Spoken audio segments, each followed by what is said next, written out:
i-off ko lang po yung mic ko po, yung I mean yung camera ko po para po magiging stable yung signal ko po kasi data lang po yung gamit ko po sa umagang ito po. Thank you po at good morning po sa lahat ng Codon Watchers. Sige po, bago po tayo magsimula, tayo po muna ay manalangin. Yes, Lord, hallelujah. Yes, Father, in the name of Jesus, Lord, we praise you.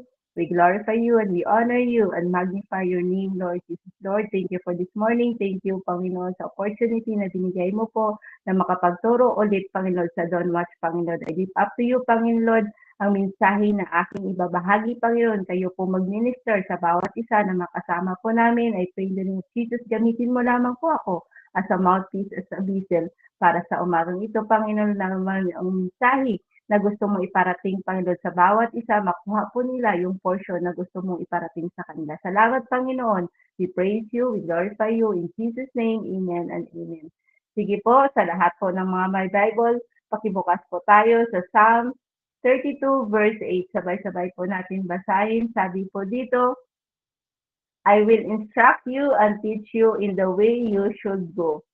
I will counsel you with with my loving eye on you. Ang Diyos po ang magpala sa kanyang buhay na salita at ang title ko po sa umagang ito is Guided by His Divine Direction. Guided by His Divine Direction. Kaya kinuha ko po, nag-search po ako, what is guided by His Divine Direction? Ang meaning niya po. Sabi po dito, guided by His Divine Direction is it means that a person is seeking and following the will and purpose of God in their life, often through prayer and scripture. Sabi din sa ano is, this concept involves, sabi po dito, this concept involves trusting in a higher power for guidance in decisions and believing that God leads people to their intended path, sometimes in ways that may seem unclear. First, sabi dito, guided by this divine direction is sinisik mo, hindi yung will mo or hindi yung gusto mo yung masunod. Ang sabi dito, guided by the Lord means ah, nag nagdedepende ka sa ano ng Panginoon. Nagdedepende ka na gabayan ka niya sa bawat desisyon, ano man yung gagawin mo, desisyon man yan sa family or hakbang ka man para sa yung career or ano man yan or mag-aano ka man sa mga bagay na gusto mong mangyari or magpaplano na magpapamilya, kailangan natin ng guide mula sa Panginoon. Hindi dapat tayo lang yung masusunod na dahil tayo yung magdesisyon, tayo lang yung masusunod. Kaya kailangan po talaga is decision na kasama ang Panginoon. Huwag nating hayaan na tayo lamang dahil at the end of this is magsisisi tayo doon sa desisyon na ginawa natin. Kung gusto natin i-guide tayo ng Panginoon, kailangan tayo magdepende sa Kanya. At may mga example po ako dito sa biblical mismo nangyari. Una po dito, dalawang tao po ang kinuha ko dito, si Abraham at si Moses po.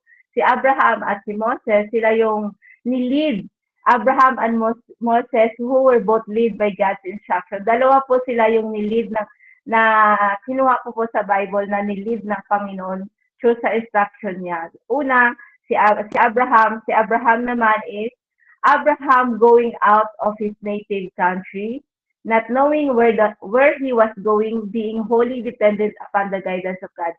Una po dito is si Abraham. Si Abraham ay tinawag siya ng Panginoon mula doon sa lugar nila sa Haran papunta doon sa Kanaan. Hindi alam ni Abraham kung anong mangyayari sa kanya sa pagpunta doon. Parang sa ano din, sa mga tao na gustong mag-step up ng Panginoon, may tinatawag ka ng Lord na pumunta dito sa lugar na to or gusto na tinatawag ka ni Lord na iwan na yung lugar na pinapaiwan sa iyo ng Lord. So, nasa atin yung desisyon. Sinasabi dito si Abraham, wholly dependent sa guidance ni Lord. So tayo din dapat is ganun din ang gawin natin sa mga bawat desisyon na gagawin natin or may pinapagawa si Lord sa atin.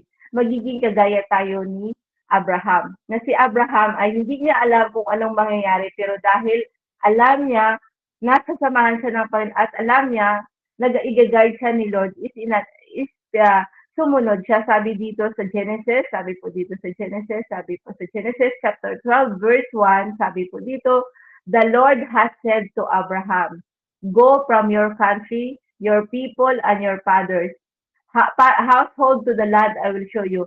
So sinabi niya dito, go from your country, your people, and your father. So ang sabi niya kay Abraham is, umalis ka sa bansa mo, sa ah, mga kababayan mo, at lalong-lalo na sa household. So means sa bahay niyo, pinapaalis siya ni Lord. At sabi niya, idadalhin kita doon sa land na ibibigay ko sa iyo. So kung tayo 'yon, example, kung tayo 'yon sa atin nangyari, kung sasabihin ka ni Lord na umalis ka sa bansa mo, umalis ka diyan sa lugar mo ngayon, ano yung magiging mangyari? Anong magiging desisyon mo? Susundin mo ba or natatakot ka mag-step up?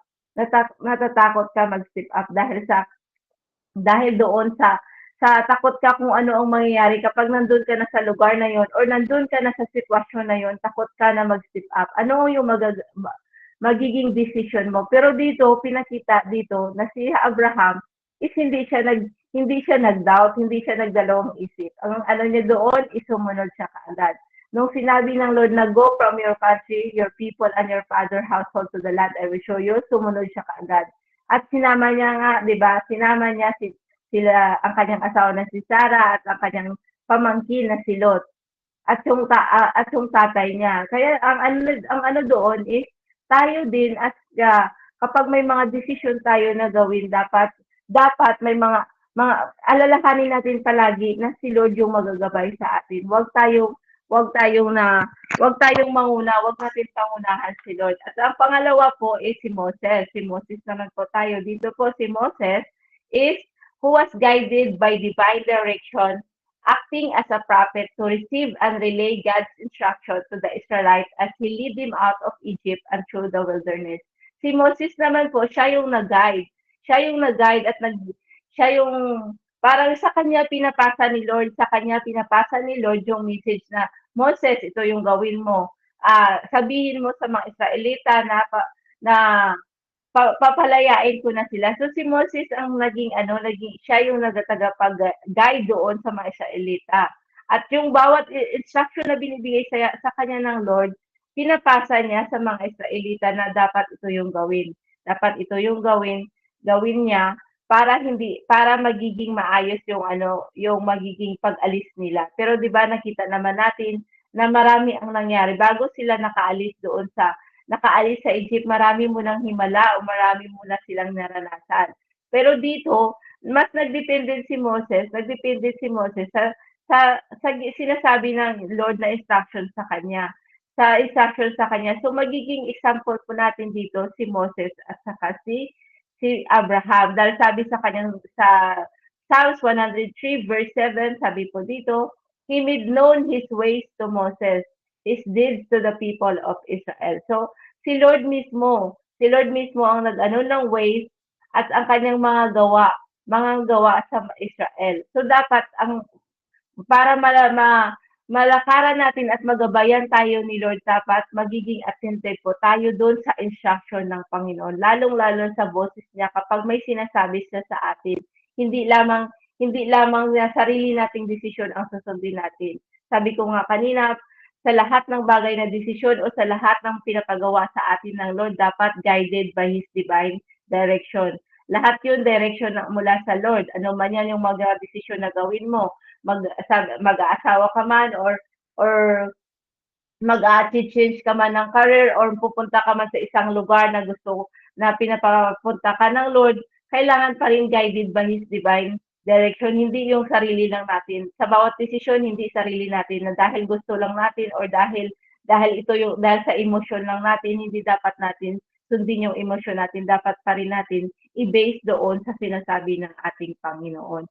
Na dapat, sabi dito, divine guidance is, in theology, divine guidance, a special influence of a divinity on the mind of human being. Sabi po dito, ang divine guidance, kasi ginaguide tayo ng Panginoon divine guidance is a noun. In theology, a special influence of a divinity on the minds of human being uncertain. Ito po yung the meaning ng divine guidance. It's a noun and a special influence. So means is influence ng Panginoon sa buhay po natin. Unang-una is dapat natin na influensya ng ating Panginoon. Uncertain about life path or decision to make, uncertain na natin na magdesisyon tayo, kailangan natin mag-ask ng guidance. Uncertain about life path or decision to make, seek divine guidance with every decision, big or small.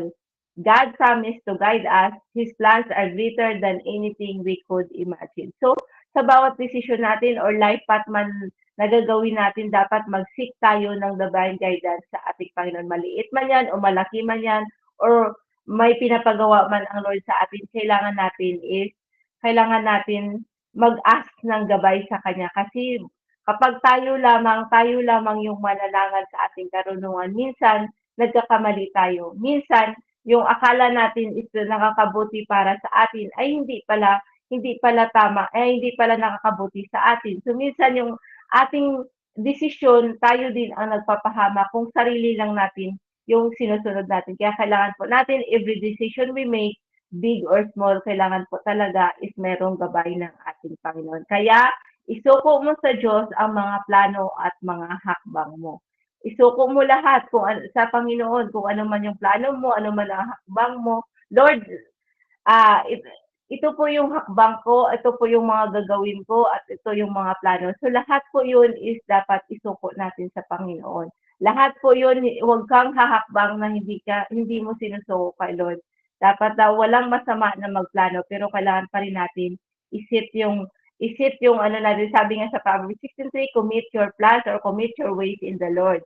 Kailangan pa rin natin i-commit lahat ng mga bagay na gusto mong hakbangin. Kaya meron po akong 4 na puntos para po sa atin sa umagang ito. Number 1 po is we must know God's word. Number 1 po is we must know God's word. Dapat alam po natin kung ano yung salita ng Panginoon. May alam po tayo kung ano ang nasasabi sa kanyang salita. Dahil hindi po tayo pwedeng magsabi na alam natin lahat, pero hindi naman tayo nagbabasa at hindi natin alam kung ano yung mga plano ng Panginoon or ano yung mga bagay na gustong ipaano sa atin ng Panginoon. Dahil sabi sa kanyang salita, Psalm 119, 105a, sabi po dito, your word is a lamp for my feet. So, ang salita ng Panginoon is lampara, parang lampara siya sa ating dinadaanan. So, dapat sa mga desisyon natin, every path we make at decision, dapat daw natin sa salita niya. Dahil ang salita ng Panginoon is parang gabay sa ating bawat hakbang. Ang kagaya ng isang lampara, kapag binibitbit mo siya, yung maiilawan niya lang is yung nilalakaran mo. Hindi lahat is maiilawan. Yung ano lang talaga, yung nilalakaran mo lang talaga ang kanyang magiging ng ilaw para maging gabay sa iyo, lalong-lalo sa probinsya, kasi yun ang namin dati sa probinsya, tuwing gabi, yung talaga, hindi naman siya lampara, pero yung isang na may bibitbitin ka na ilaw, pero yung maiilawan lang talaga is yung paa mo kung saan ka naglalakad. Example, naglalakad ka sa pilapil ng mga palayan, yun lang din ang maano ng ilawan na yun. So, ganun din sa atin, sa bawat hakbang natin, yung iilawan talaga ng Panginoon, yung bawat hakbang natin. So, dapat, we must know God's word. At sabi din sa salita, yung verse natin kanina, sa Psalm 32:8a, sabi po dito, I will instruct you and teach you in the way you should go. So, si Lord mismo ang nagsabi na, I will instruct you and teach you in the way you should go. So, dapat alam mo yung God's word para malaman mo kung ano yung instruction ng Panginoon. Dapat alam mo kung ano yung sinasabi niya dahil nasa kanyang salita mismo, nasusulat yung mga instruction.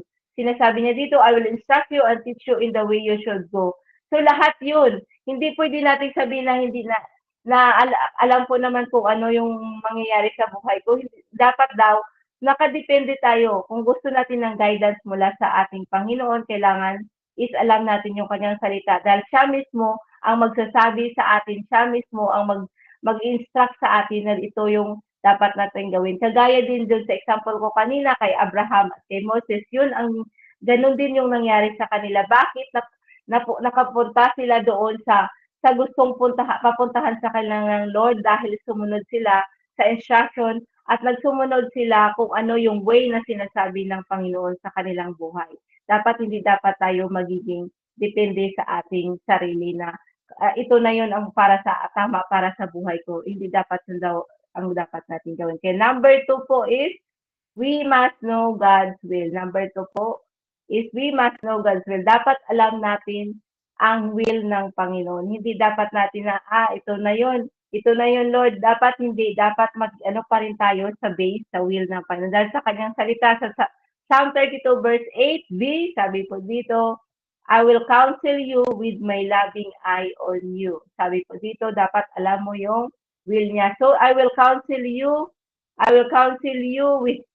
with my loving eye on you. So, yung counsel ng Panginoon, siya yung magsasabi sa iyo, at ito yung will ko, anak, ito yung will ko, dapat ito yung susundin mo. Hindi yung will mo ang masunod, kundi yung will ko ang sundin mo. So, dapat tayo, hindi man madali minsan, pero if we are defended, na tutulungan tayo every step na ginagawa natin dapat mag-ano tayo sa Panginoon. Kagaya sa will ng Panginoon ng Lord sa buhay natin. Ano ba yung will niya sa buhay mo? So, isasabihin niya sa iyo, dapat alam mo kung ano yung will niya sa buhay mo. Sabi sa mga awit, 143 verse 10, sabi po dito, sa awit 143 verse 10, sabi niya, ikaw ang aking Diyos. Ako ay turuan na aking masunod ang iyong kalooban. Ang espiritu mo'y maging aking tanglaw sa aking paglakad sa ligtas na daan. Sabi po dito sa mga awit, ikaw ang aking Diyos. Ang sinasabi dito ni King David, ako iyong turuan upang masunod ang iyong kalooban. So dapat maging prayer po natin ito, maging prayer natin yung mga awit 143:10 kasi sinasabi dito, ikaw ang aking Diyos, ako ay yung turuan upang masunod ang iyong kalooban. Prayer po ito, kapag binasa niyo po, isa prayer siya na sinasabi, Lord, turuan mo po akong masunod ang iyong kalooban. Kung ano man ang kalooban mo, magawa ko ito. So dapat maging po tayo na alam natin yung will ng Lord. Dapat tayo ay magdepende sa Kanya. Dahil ang Kanyang Espiritu na nasa sa atin, siya yung maging tanglaw sa ating paglakad sa ligtas na daan. Kaya minsan, di ba, kapag may ginagawa tayo, may nagko-convict sa atin. May nagbabalik sa atin. Kung nalihis tayo ng konti, may magko-convict sa atin, anak, hindi yan yung dapat mong lakaran, bumalik ka, hindi yan. Kaya, di ba, mayroong nagko-convict sa atin. Dapat maging attentive tayo sa boses na yon. Na kapag inaano tayo ng Lord, dapat sundin natin. Kasi minsan, akala ng tao is si Lord pa yung nagagabay sa kanya at akala ng tao si Lord pa yung nagsasabi sa kanya pero dahil mas pinapanigan niya yung boses niya ng inner self niya, akala niya si Lord pa, hindi niya alam na hindi na pala si Lord yun. It's too late na, naging it's too late na bago mahuli ang lahat. Na yung sinusunod niya pala, sarili niya na lang pala, hindi na yung will ng Panginoon, kundi sarili niya lang. Kaya kailangan po, to guided by the divine instruction, kailangan alam natin yung will ng Panginoon. Number 3 po, malapit lang po, mabilis lang po ito. Number 3 po is, we must trust God's way. We must trust God's way. We must trust God's way. So, kailangan i-trust natin yung way ng Lord. Not our way, not our will. Kailangan pa rin natin mag-trust kay Lord. Sabi sa Psalm 32:8a, sabi niya dito, and teach you in the way you should go. Sabi dito, teach you in the way you should go. So means si Lord mismo ang magtuturo sa iyo kung saan ka pupunta or saan kang lugar dadalhin ng Lord or anong desisyon ang gusto mong gawin. Si Lord ang magsasabi sa iyo kung ano ang tamang gawin sa bawat desisyon at bawat hakbang natin. Si Lord ang magtuturo sa atin. Dapat alam po natin yung way na gusto nang ipapaano sa atin ng Lord. Sabi sa kanyang salita sa Proverbs 3:6 in NIV, sabi po dito, in all your ways, submit to Him, and He will make your path straight. So lahat daw in all, sabi dito, hindi po kalahati, hindi po konti, kundi in all your ways, submit to Him. Kailangan lahat yon ng ano mo, isubmit mo sa Kanya and He will make your path straight. Lahat po ng bagay na dapat natin ano is, i, si Lord ang mag-ano sa atin. Siya yung mangunguna. Ito, naging ano sa akin yung sa Genesis chapter 20, yung pag ano ni Abraham para sa magkaroon ng asawa ang kanyang anak na si Isaac. Yung time na yon, yung way na yon ng ano ng ni Abraham, 'di ba? Nung ano pa lang sinabi niya doon sa kanyang inutusan na ang mga anghel ni Lord ang mag-uuna sa iyo. So means sa atin din ang mga anghel ni Lord ang mag-uuna sa atin kapag ginsubmit natin yung mga bagay na gusto natin mangyari sa buhay natin. Kagaya doon na sinabi sa kanya na ang anghel na nagpatio na doon sa ano. At nung dumating nga yung ano doon yung inutusan ni Abraham para na mag-ano ng kanyang anak, magkuha ng asawa. Ang ginawa nung ano na yon is nag-pray muna siya. Hindi siya nag-ano kaagad nagtanong kagaya, saan po dito yung bahay ng ganito? Hindi po siya nagganon kaagad na saan po yung bahay ng pamilya ng mga ganito? Hindi po siya agad na nag-ask. Kasi 'di ba sa atin ganun ang ginagawa natin sa panahon natin ngayon. Ang una nating gawin magtanong saan po yung bahay ni ganito, ganyan. Yung magtatanong tayo. Pero alam mo yung ginawa nung ano na yon, yung inutusan ni Abraham, ang una niyang ginawa is nag-pray siya. Nag-pray muna siya, Lord, pagpatagumpahin mo ako kung yung una kong magiging yung tao na maano niya is mag-aas siya ng tubig at kapag papainumin siya is yun na yun ang magiging ano. Nag-pray muna siya. Ang ginawa nung ano is tagapagsilbi is nag-pray muna siya para samahan siya ng Panginoon. So, ganun din. In all our ways, submit to Him. So, sinubmit niya lahat kay Lord. Kaya ang nangyari, yung path na supposedly na magiging ano niya is nagiging okay, naging straight. Dahil yung taong tumulong mismo sa kanya, nagpainom sa kanya is yun yung tao is anak ng kapamilya ni Abraham. Yun ang pag-utos sa kanya na kukuha ng mapapangasawa doon sa lugar ni Abraham. Dapat daw is mula din sa kanilang kapamilya. At yun nga yung nangyari, yung nagpainom sa kanya is yung si Rebecca mismo. So, dahil sinadmit nung tagapagsilbi na yon, natulungan siya ni Lord at ano ang tamang gawin, dapat ganoon din ang gawin natin kung gusto nating tulungan ng Panginoon sa mga gagawin natin or desisyon natin na gagawin or yung mag-ano natin na path na tatahakin natin, dapat isubmit natin sa Panginoon dahil siya mismo ang mag-ano sa atin ng way para maging maayos ang lahat. Dahil mahalaga, sabi nga 'di ba, mahalaga yung mag-ano tayo sa Panginoon, magdepende pa rin tayo. Mahalaga na mag-ask tayo ng gabay, mahalaga talaga na ipanalangin muna natin bago tayo mag-desisyon. At number 4 po is, we must trust God. Sa bawat guidance at divine direction na gagawin ng Panginoon, dapat we must trust God. Sabi sa Proverbs 3:5 NIV, sabi po dito, trust in the Lord with all your heart and lean not on your own understanding. So dapat hindi tayo manangan sa ating karunungan dahil akala natin is tama or akala natin ito na yung okay, is okay na rin sa atin. Pero dapat daw mag-trust tayo sa Panginoon. Trust in the Lord with all our hearts. Hindi po sinabi na kalahati or hindi lang one half, one-fourth, hindi po sinabi kundi with all your heart and lean not on your own understanding. So, huwag kang manangan sa sarili mong karunungan. Dahil minsan, sa sarili nating karunungan, doon tayo napapahamak. Mahalaga ang pagpaplano. Sabi dito, mahalaga ang pagpaplano, pero mas mahalaga ang pagpapasakop sa Diyos. Magtiwala ka sa Diyos ng buong puso. Mahalaga ang pagpaplano, pero mas mahalaga pa rin ang pagpapasakop natin sa Diyos. Kaya magtiwala ka sa Diyos ng buong puso.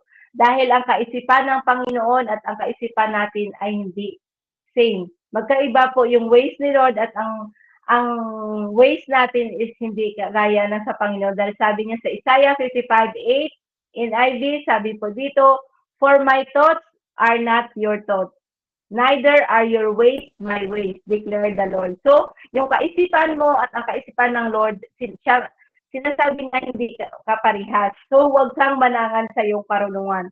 Huwag mong sundin dahil dahil sinabi mo na ito na yung tama, akala mo tama. Kaya sinasabi dito, "For my thoughts are not your thoughts, neither are your ways my ways, declare the Lord." So dapat daw we must trust the Lord. At number 5 po, number 5 na po tayo. Sabi dito, we must ask God wisdom. We must ask God's wisdom. So kapag gusto po tayong gabayan ng ating Panginoon sa bawat desisyon natin at gusto natin samahan tayo ng Panginoon to the divine direction, kailangan we must ask wisdom. Sabi po sa James 1:5, sabi po dito, "If any of you lacks wisdom, you should ask God, who gives generously to all without finding fault, and it will be given to you." So kapag gusto mo ng wisdom, dapat daw mag-ask ka kay Lord. Dahil si Lord mismo ang magbibigay sa iyo. Huwag po natin sabihin na matalino tayo dahil kahit gaano ka katalino, kahit gaano ka pa lahat, alam mo yung mga knowledge dito sa mundo, pero yung ano na yun is knowledge lang, hindi siya wisdom. Dahil magkaiba ang wisdom na galing kay Lord at yung knowledge lang na natutunan natin dito sa mundong ito. Yung pag-aaral natin is hindi po siya same.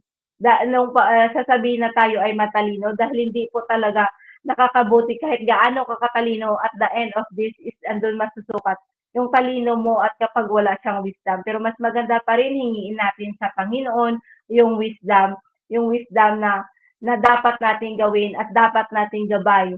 Kasi kapag karunungan na mula sa Panginoon yung gagamitin natin, lahat yun na ano man ang desisyon mo, ano man yung path na tatahakin mo, ay magiging maayos dahil meron siyang solusyon. May solusyon si Lord para sa atin. At sabi dito, ito na po yung magiging conclusion ko. Marami tayong mga pinaplano, ngunit ang kalooban pa rin ng Lord ang masunod. Marami tayong plano. Gusto natin ganito ang mangyari sa buhay natin. Marami tayong mga plano na ito yung sinusulat pa natin. Mga plano natin, plan for 2025, yung plano natin. Marami tayong pinaplano, pero kalooban pa rin ni Lord ang masunod. Hindi yung kalooban natin, kundi ang kalooban pa rin ni Lord ang masunod. Sabi nga, di ba, doon nung nanalangin ang Panginoon, "Lord, not my will, but let your will be done." So, dapat ganun din at the end ng prayer natin, Lord, hindi mo kalooban ang masunod. Yes, ito yung gusto ko, but Lord, kalooban mo pa rin ang masunod. Let your will be done. Dapat yun ang magiging ano po natin kapag tayo po ay nananalangin. At tayo po ay nagdidepende sa guidance at direction ng Panginoon. Dapat ano pa rin natin na lahat ng plano natin isubmit natin sa Lord. At lahat ng yun, kalooban niya pa rin ang masunod. At sabi sa mga Kawikaan, chapter 19, verse 21, sabi po dito, "Ang isang tao'y maraming iniisip, maraming binabalak, ngunit ang kalooban din ni Yahweh ang siyang mananaig."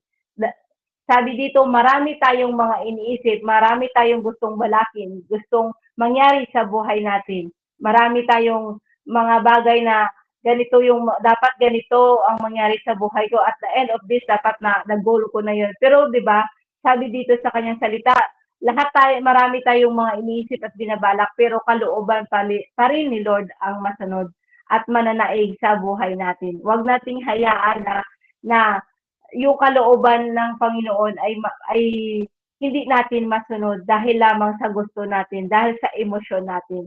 So gusto natin ng ano man ang desisyon na gagawin mo ngayon, ano man yung leap of faith na gusto mong tatahakin at mag-step up, dapat guided by His divine direction. Wag tayong humakbang, wag tayong magdesisyon na hindi ginaid ng Panginoon. Dahil at the end of this, the consequence, hindi pa man ngayon, yes, hindi mo makikita ang consequence, but at the end, makikita mo yung consequence kung bakit sana, what if hindi ko yun ginawa? What if na hindi pala ako nagdesisyon ng ganun? So, wag nating hayaan na magkaroon tayo ng regrets at magkaroon ng tanong na what if. What if dapat i-surrender natin lahat ng plano natin at lahat ng gusto nating mangyari sa buhay natin. I-surrender natin sa Panginoon at kailangan guided tayo by His divine direction. Yun lamang po sa umagang ito. Maraming salamat po sa bawat isa. Sige po, tayo po'y manalangin. Yes, Lord, maraming salamat, Panginoon, sa umagang ito. Thank you, Lord, sa opportunity na binigay mo po, Panginoon. I pray in the name of Jesus, Lord, na maging gabay po ng bawat isa, yung pagtuturo na ano man ang desisyon na gawin po namin, ano man ang hakbang na gagawin po namin. We are guided by your divine direction, Panginoon Lord. Samahan mo po ang bawat isa na ano man ang mensahe na kanilang narinig, Panginoon, nakuha po nila ang portion na gusto mo iparinig sa kanilang minister, each one of them, Panginoon Lord. Salamat, Panginoon. We praise you, we glorify you, and honor you in Jesus' name. Amen and amen. Thank you.